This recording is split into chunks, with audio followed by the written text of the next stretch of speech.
Hello दोस्त, नमस्ते, प्रणाम। मैं आपकी संगीत दुनिया में चराती। आज आप लोगों के लिए बहुत ही प्यारा सा एक सुहर गीत लेके आई हूँ जो ननद भाभी का नोकझोंक है। आप लोगों को आप लोगों को कैसा लगा? आवा हुए ननदाया हुआ के मंगल गावहु हो। आवा हुए ननदाया हुआ के मंगल गावहु हो। हे ननदी हमारे जे भाई नंदलाल महलिया उठे सोहर हो।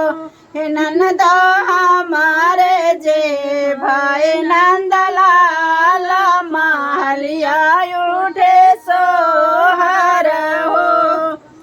आई गईला यार गाना पर गाना सासू जी के नैहर से हो।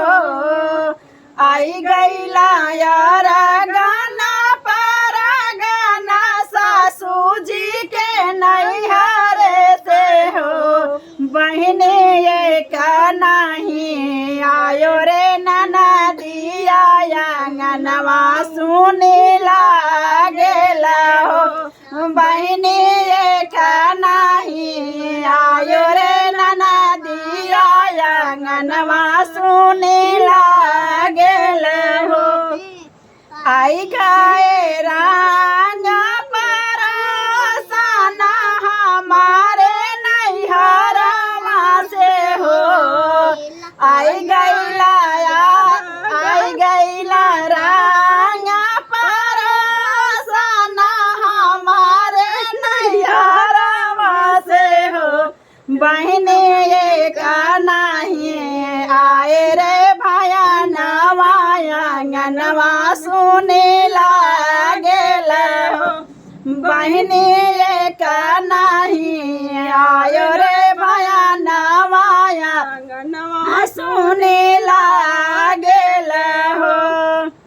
आई बाहू हे भाभी आई बाहू के सोहर गाई बाहो। आई बाही ये भाभी आई बाया के सोहर गाई बाहो।